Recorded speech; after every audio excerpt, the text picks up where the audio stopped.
Kalau Anda pendukung Anies, Anda harus siap-siap pindah dukung Ganjar. Sayang, hari ini negara hukum kita sedang dikuasai oleh kekuasaan.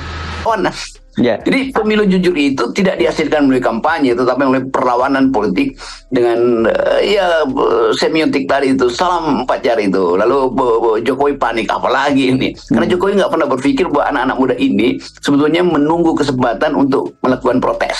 Ya. Nah, Oke, jumpa lagi di Bang Jaka Channel. Kali ini seru banget. Tapi sebelumnya kita harus tahu apa puncak masalahnya, guys. Sampai terjadi kayak gini, kenapa sampai begitu kritisnya Gen Z sekarang, guys? Kita saksikan dulu ya. Oke gas, Prabowo Gibran jangan guys. Ini adalah rezim kezaliman dan ini adalah rezim jahiliyah. Semua sedang berperang di dalam kemunafikan. Semua diatur di dalam kebohongan.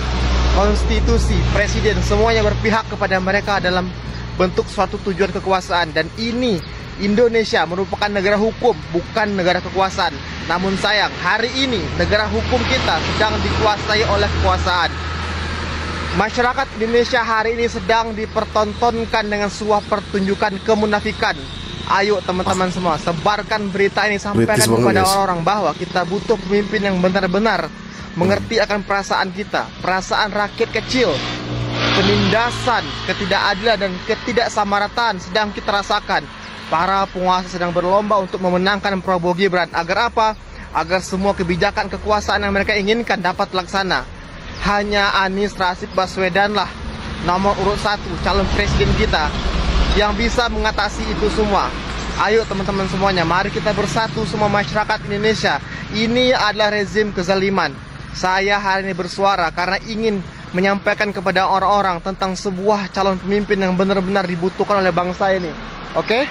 Jadi yang suka nyanyi-nyanyi, oke gas, Prabowo Gibran, jangan guys. Nah, karena Ganjar udah pada protes kayak gini, Ade Armando nggak mau, guys. Dia berusaha agar 03 nggak boleh gabung sama 01 dengan berbagai alasan, guys. Tapi Ganjar tetap ke asal jangan 02. Tapi cuma satu, either Ganjar atau Anies.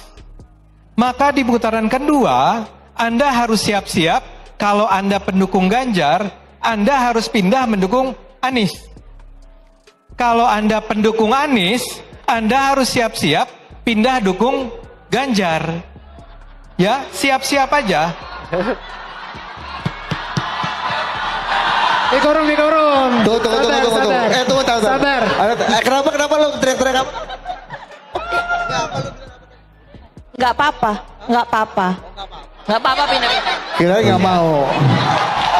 Yang penting nggak 2. Apa katanya? Nggak apa-apa, yang penting nggak 2 katanya. Iya, benar.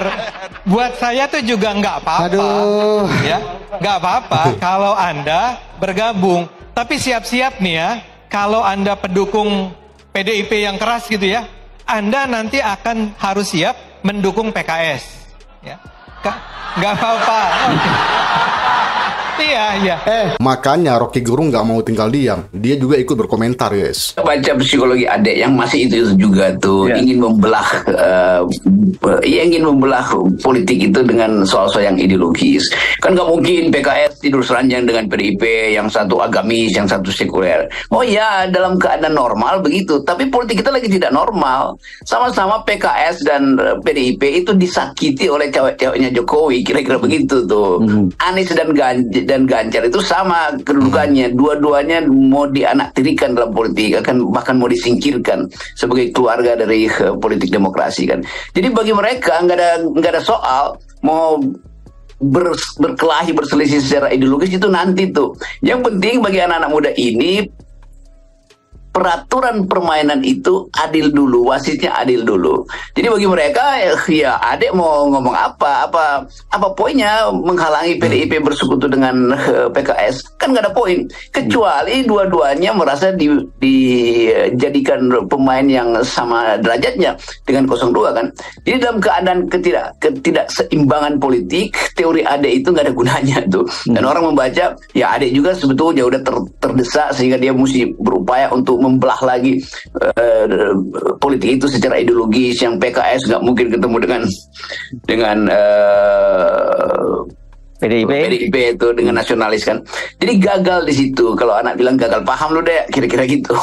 Jadi kapasitas anak-anak muda ini untuk menuntun demokrasi justru dimungkinkan atau disediakan oleh sejarah karena ada kontras, yaitu permainan politik kok curang ya. Sementara dia main game tuh ada aturan yang standar tuh. Jadi kira-kira itu tuh timbul kesadaran beyond realitas ini, beyond fakta politik, bahwa mereka menginginkan pemilu yang jujur. Mereka nggak ucapkan itu sebagai kampanye, tapi mereka lakukan sebagai perlawanan.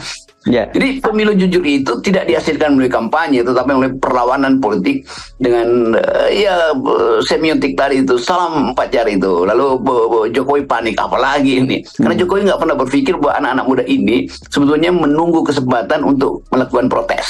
Nah, iya, terlalu lama mereka nonton ketidakberesan ini. Mungkin mereka anggap dari awal ya udahlah kita Gibran aja, karena semacam sensasi itu ada perwakilan anak muda. Tapi makin lama mereka lihat, loh kok jadi begini yang ingin mewakili mereka kan.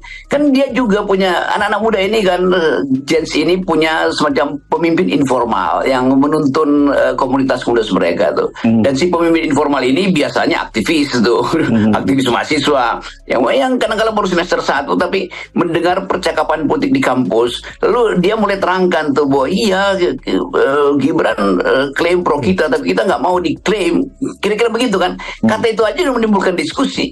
Lalu masing-masing mulai cari TikTok, mulai lihat perdebatan dan analisis dari para pakar atau terutama FNN misalnya tuh, loh kok begitu cara milenial menuntut kita. Mereka mulai antipati kan akhirnya. Jadi saya lihat ini antipati yang disimpan dari awal yang baru meledak sekarang, dan sangat cerdas itu, tiba-tiba salam 4 jari. Jadi poin kita sebetulnya ada simpanan intelektual di bangsa ini yang nggak mungkin dibatalkan oleh sekedar BLT atau tukar tambah amplop segala macam. Nah inilah yang kondisi yang kita sebut generasi emas itu adalah mereka yang sekarang beroposisi dengan Gibran justru. Dan terbalik kan, dari dianggap generasi emas adalah generasi yang akan dibawa oleh Gibran melalui figurisasi Gibran. Ternyata sebaliknya justru mereka tidak menginginkan suara mereka itu diwakili oleh seseorang milenial yang sebetulnya bagi mereka bukan itu yang mereka idealkan. 02. Mereka itu kalau mempromosin Pak Prabowo sepertinya susah banget mencari alasan atau prestasinya. Belum lagi harus tebal muka, menjilat ludah sendiri. Nah, banyak lagi contoh-contoh lain seperti Grace Natali yang tadinya menghujat Prabowo sebagai pembohong, bahkan sampai dibuatkan piagam. Fenomena munculnya politik yang didirikan di atas panggung kepalsuan dan kebohongan dengan narasi fitnah dan prasangka. Tontonan bernama The Prabowo Show. Samara yang menuduh Prabowo terlibat penculikan. Lalu Samara 23 Januari nulis gini, saya nggak mungkin bersama Pak Prabowo karena saya tidak mungkin berada di barisan di mana ada seorang yang sejarah kelam terhadap penculikan aktivis bangsa. Siapa itu bang? Siapa itu bang? Samara yang ngomong, jadi itu sadis menurut saya. Itu sadis. Samara. Abu Janda yang tidak henti-hentinya menuduh memfitnah Prabowo sebagai penculik, menghina Pak Prabowo bahkan nggak punya ibu negara. Ade Armando, Nikita Mirzani yang bahkan sampai menyentil titik Prabowo. Nah, sementara kita-kita ini pendukung 01 atau juga mungkin 03, kerjanya itu lebih mudah karena cukup menampilkan data dan fakta prestasi daripada calon kita, dan bonusnya menampilkan hujatan mereka di masa lalu kepada calon mereka sendiri di masa sekarang. Akhirnya mereka mempromosikan Pak Prabowo dengan jargon gemoy. Benar sih, Pak Prabowo itu gemoy dan menggemeskan kalau lagi joget-joget, tapi kalau lagi marah. Tapi masa iya kita memilih pemimpin karena alasan gemoy? Buat kamu pemilih 02 yang benci lihat koruptor bebas merampok, saya mau nanya, apa manfaat gemoy untuk memberantas para koruptor yang mencuri uang pajak kita dan memiskinkan rakyat kita? Buat kamu pemilih 02 yang anak-anaknya putus sekolah atau tidak mampu menyekolahkan anaknya di sekolah ataupun universitas yang berkualitas, yang faktanya sekarang mahal, apa sih manfaat gemoy untuk menghadirkan sekolah dan pendidikan berkualitas di masa depan buat anak-anak kalian? buat kamu pemilih 02 yang masih menganggur, hidupnya yang masih susah atau merasa gajinya masih Senin Kamis. Apa sih manfaat gemoy untuk membuka lapangan kerja, menghadirkan gaji yang layak buat rakyat? Salam pemilu damai. Nah begitulah guys ya, kalau presiden udah mulai ikut kampanye ya. Yang jelas kalau presiden kampanye dia pasti bela 02 guys ya. Tapi apa yang terjadi guys? Jadi masyarakat Gen Z itu udah mulai kritis guys. Mereka protes, ini nggak adil pak, nggak boleh kayak gini, ini nggak ada etikanya ya kan. Kalaupun boleh presiden itu berkampanye, itu guys melanggar etika. Nah di mana moralnya presiden itu kalau dia udah mulai nggak netral lagi ya kan? Presiden itu boleh kampanye asal dia cuti. Kalau presiden cuti berarti presidennya siapa ya kan? Harus diganti dulu baru bisa cuti. Presiden kalau mau kampanye itu dia harus melecutin semua fasilitas negara. Tapi gimana caranya guys? Semua tentu sudah melihat berita mengenai pernyataan Ketua KPU yang menyatakan bahwa kalau Jokowi ingin ikut kampanye, maka sebelumnya beliau harus meminta izin terlebih dahulu kepada dirinya sendiri selaku presiden. Pernyataan seperti ini semakin menegaskan betapa miripnya kondisi negara kita saat ini dengan negeri Konoha. Karena hanya di negeri Konoha di mana rakyatnya memiliki jurus Kage Bunshin no Jutsu atau jurus cloning diri secara instan. Persis seperti jurusnya Naruto. Bedanya, jika di Konoha yang dikloning atau diduplikasi adalah fisik diri, tapi jika di negara kita yang dikloning adalah jabatan. Jadi, jika Jokowi ingin mengkampanyekan anaknya, maka Jokowi harus terlebih dahulu menduplikasikan dirinya dan meminta izin kepada dirinya sendiri. Pertanyaannya, apakah hal ini bisa dilakukan? Jawabannya tentu bisa. Bahkan Presiden Jokowi sendiri sudah repot-repot menjelaskan hal itu.